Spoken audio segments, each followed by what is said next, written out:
Hello students, आज हम लोग डिस्कस करेंगे अल्टरनेटिंग करंट के एक छोटे से टॉपिक का। और यह टॉपिक है capacitor in a DC circuit. देखिए, इसके बाद हमें पढ़ना है कैपेसिटर इन अ एसी सर्किट, जो हमारा मेन टॉपिक होगा। लेकिन आपको डीसी सर्किट में भी कैपेसिटर का क्या इफेक्ट होता है ये भी जानना जरूरी है। तो आइए हम लोग डिस्कस करते हैं। सबसे पहले इस डायग्राम को समझते हैं, जो सर्किट डायग्राम है। यहाँ आप देख पा रहे हैं एक सेल लगा हुआ है जिसका पोटेंशियल डिफरेंस वी नोड है, और एक कैपेसिटर जिसे सी वैल्यू से सिम्बलाइज किया गया है। पहले सर्किट को समझिए क्या है। जैसे ही स्विच को ऑन किया जाता है, आपको मालूम है करंट का फ्लो होना शुरू होगा।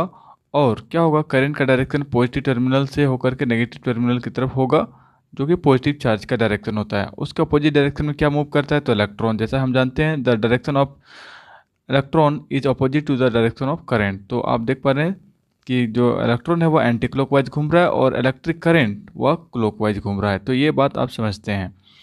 अब यहाँ पर हम बात करेंगे कि हो क्या रहा है। क्या ये जब तक आपको ऐसा क्या लगता है कि जब तक इस पर एनर्जी बचे रहेंगे तब तक क्या ये करंट का फ्लो होगा या फिर कुछ और है, तो आपको दिखाई पड़ेगा। अभी आप समझ पाएंगे कि करंट का फ्लो कंटिन्यूस नहीं होगा, ये कुछ देर के बाद ये स्टॉप हो जाएगा। क्यों स्टॉप होगा, तो ये समझने की आवश्यकता है यहाँ पर।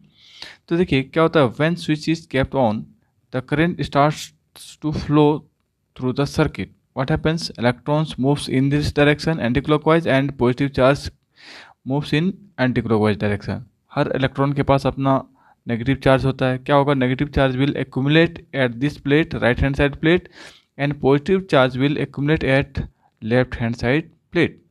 अब क्या होगा कि जैसे ही आपको मालूम है कि एक एंड में पॉजिटिव चार्ज है, दूसरे एंड में नेगेटिव चार्ज है, क्या होगा, इनके बीच में एक पोटेंशियल डिफरेंस सेट होगा। एक पोटेंशियल डिफरेंस सेट होगा। और आपको साथ साथ ये ध्यान रखना है कि स्टार्टिंग में एक कोई भी चार्ज नहीं था जब आपने स्विच ऑन नहीं किया। जैसे स्विच ऑन किया, चार्ज का फ्लो होना शुरू हुआ और चार्ज का एक्यूमुलेशन होना शुरू हुआ अक्रॉस द कैपेसिटर, और इनसे यहाँ पर पोटेंशियल सेट होना भी शुरू हुआ। अब क्या होगा, जैसे जैसे पोटेंशियल सेट होगा, यह इस सोर्स के पोटेंशियल को अपोज करने का प्रयास करेगा। अपोज करने का प्रयास मतलब वह धीरे धीरे चाहेगा कि इलेक्ट्रिक करंट का फ्लो रुक जाए।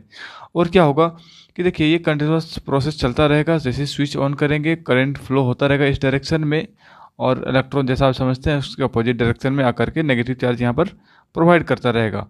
इससे क्या होगा, कंटिन्यूसली एक समय ऐसा आएगा कि इनका चार्ज का एक्यूमुलेशन इस तरह से बढ़ जाएगा कि इनका जो पोटेंशियल डिफरेंस है वह इस सेल के पोटेंशियल डिफरेंस के बराबर होगा। अब आपको मालूम है, ये दोनों जब सेम पोटेंशियल के हो जाएंगे तो क्या करंट का फ्लो होगा? नहीं, करंट का फ्लो होना बंद हो जाएगा। जैसा कि आप समझिए कि सपोज हम लोग अपने घरों में कभी कभी देखते हैं कि टू सेल वाला टॉर्च होता है।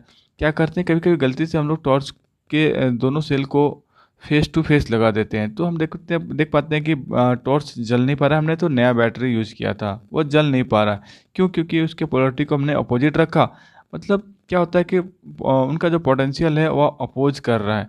यहाँ पर देखिए, आप वहाँ पर इस बात से समझ सके या नहीं, लेकिन आपको ये ध्यान में रखना है कि जब इनका पोटेंशियल कैपेसिटर के अक्रॉस के प्लेट का और ये सेल का पोटेंशियल सेम होगा तो चार्ज फ्लो नहीं करेगा। ये बात आपको अच्छे से मालूम होना चाहिए कि दो पॉइंट पर अगर पोटेंशियल सेम रहे तो चार्ज का फ्लो नहीं होता है। या फिर आप एक छोटा सा बात मैं आपको समझाता हूँ। सपोज ये अर्थ का सरफेस है, यहाँ पर ग्रेविटेशनल पोटेंशियल, ऐसे तो ये ग्रेविटेशनल पोटेंशियल और ये जो इलेक्ट्रिक करंट का पोटेंशियल डिफरेंस होता है, लेकिन समझने के लिए बस मैं समझा रहा हूँ।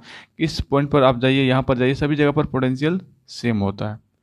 तो आप अगर चेक करना चाहेंगे कि जो यस राइट, कि अगर आप किसी स्टोन को इस हाइट पर ले जाकर छोड़ते हैं तो यस बेक आता है, क्योंकि इसमें एक पोटेंशियल एनर्जी स्टोर्ड होती है। लेकिन आप इस वाले पॉइंट को यहाँ से साइड में ले जाइए, यहाँ ले जाइए, वह क्या नीचे जाती है? कहीं नहीं जाती है, जरा सा भी नहीं हिलती। तो आप इसी तरह से यहाँ भी समझ सकते हैं कि इन दोनों का जब पोटेंशियल सेम हो जाएगा तो ये जो करंट का फ्लो है वो रुक जाएगा, या आप कहिए इलेक्ट्रॉन का फ्लो रुक जाएगा। इसका मतलब पूरा सर्किट स्टॉप हो जाएगा, बंद हो जाएगा। तो इसी पर हमारा आज का टॉपिक है। इसे समझना है कि कैपेसिटर लगा हुआ सर्किट में करंट का फ्लो कंटिन्यूस नहीं होता है। और रीजन को आपने समझ लिया। The charge get progressively charged until the potential difference across the plates of the capacitor becomes equal to the potential difference across the terminals of the battery. Correct? And it stops DC. क्या current है, DC है। ये जो आपका cell है direct current provide करता है, AC नहीं है। मैंने अभी डीसी की बात की है, हेडिंग भी आपका डीसी है, तो आपको ध्यान रखना है ये डीसी को स्टॉप्स कर देगा। अब आगे समझते हैं। During this period capacitor is being charged by charge that is equal to Q naught. आप उसे क्यू नोट कहिए कि इस दरमियान में क्यू नोट चार्ज स्टोर्ड हुआ कैपेसिटर के अक्रॉस। Then the maximum charge on the capacitor plate will be. अब क्या होगा मैक्सिमम कैपेसिटर, तो हम लोगों ने ऑलरेडी कैपेसिटर चैप्टर पढ़ लिया है, हमें मालूम है C equal to Q by V होता है, और उसके अकॉर्डिंग, उस फॉर्मूले के according Q naught that is the maximum charge this is equal to C V naught. V is the potential, maximum potential of the cell. तो ये expression होगा when a capacitor is kept in a circuit where DC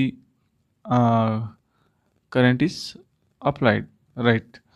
Next समझते हैं, if a resistance is put in series with capacitor the charge grow exponentially from zero to maximum value. देखिए आपको एक बार समझाता हूँ यहाँ पर।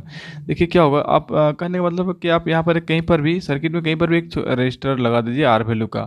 अब ये कह रहा है कि ये जो चार्ज है इसको आप सपोज इस वाले करंट से, थोड़ा सा मैं आपको एक चीज़ और बताता हूँ कि आपको समझ में आएगा कि चार्ज का फ्लो नहीं हो रहा है। इसके लिए देखिए यहाँ पर एमीटर लगा हुआ है, जैसे ही आप स्विच ऑन करेंगे करंट का फ्लो होगा, ये दिखाई पड़ेगा डिफ्लेक्शन है, लेकिन क्या होगा थोड़ी देर के बाद ये सीधा हो जाएगा। मतलब आप चार्ज का फ्लो नहीं, मतलब करंट का फ्लो नहीं। ये आपको समझा सकता है कि आपने कैसे समझा, तो ये इस एमीटर कैलकुलेटर से समझा। अब मैं बात कर रहा हूँ कि सपोज आपने कहीं पर एक रजिस्टर लगा दिया आर वैल्यू का, तो आप इस एमीटर के रीडिंग को फिर से वॉच करिए। क्या आप देख पाएंगे कि स्टार्टिंग में जो चार्ज का फ्लो है वो थोड़ा रैपिड होता है, फास्ट होता है, फिर धीरे धीरे क्या होगा, ये जो चार्ज का जो एक्यूमुलेशन है ये थोड़ा स्लो होगा, क्योंकि पोटेंशियल बनता गया, अपोजिशन पोटेंशियल नहीं था, पोटेंशियल डिफरेंस ज़्यादा था। जितना ज़्यादा पोटेंशियल डिफरेंस होगा उतना ज़्यादा चार्ज का फ्लो होगा। पोटेंशियल डिफरेंस घटता गया, क्योंकि यहाँ पर भी पोटेंशियल आता गया, डिफरेंस घटता गया, चार्ज का फ्लो घटता गया। तो आप देख पाएंगे कि यहाँ पर जो कॉरस्पॉन्डिंग करंट है उसका नीडल धीरे धीरे धीरे धीरे धीरे बैक आता जाएगा और एक पॉइंट पर जाकर के वो रुक जाएगा। तो इसी पर हमारा कॉरस्पॉन्डिंग जो ग्राफ है उसे समझना है और जानना है हमारे सिलेबस के according. So this is right this graph.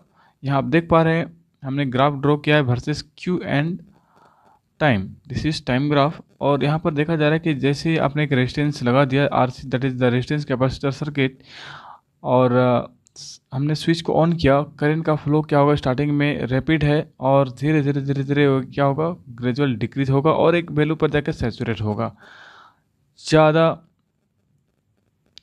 Okay right, एक पोजीशन पर जाकर ये सैचुरेट हो जाएगा। और हम एक पॉइंट को, जो कि हमारे सिलेबस के अकॉर्डिंग हमें समझना है कि एक पॉइंट ये पर पहुंचता है, this point is called time constant. This point is called time constant, और इसे हम लोग डिफाइन करते हैं as time constants of the RC circuit as the time in which the capacitor gets charged to 0.632 times the maximum charge Q not. देखिए ये जो भी टाइम कांस्टेंट है, ये जो पॉइंट है, this RC value, this is called time constant, और ये इसका जो वैल्यू होता है दिस इज 0.6320। Q नॉट क्या है, तो मैक्सिमम चार्ज। ठीक है, आज के टॉपिक में इतना ही, और इसके बाद हम लोग फिर से इस वाले टॉपिक को फिर से स्टडी करेंगे। लेकिन नेक्स्ट वाले टॉपिक में क्या होगा, थोड़ा चेंज होगा। इस बार हमने डीसी यूज किया है, इसके बाद वाले में हम लोग यहाँ पर एसी यूज करेंगे, और थोड़ा डिफरेंट होगा, जहाँ पर हम लोग फिर से फेजर डायग्राम की तरफ बढ़ेंगे। चलिए आज के टॉपिक में इतना ही। Thank you for watching.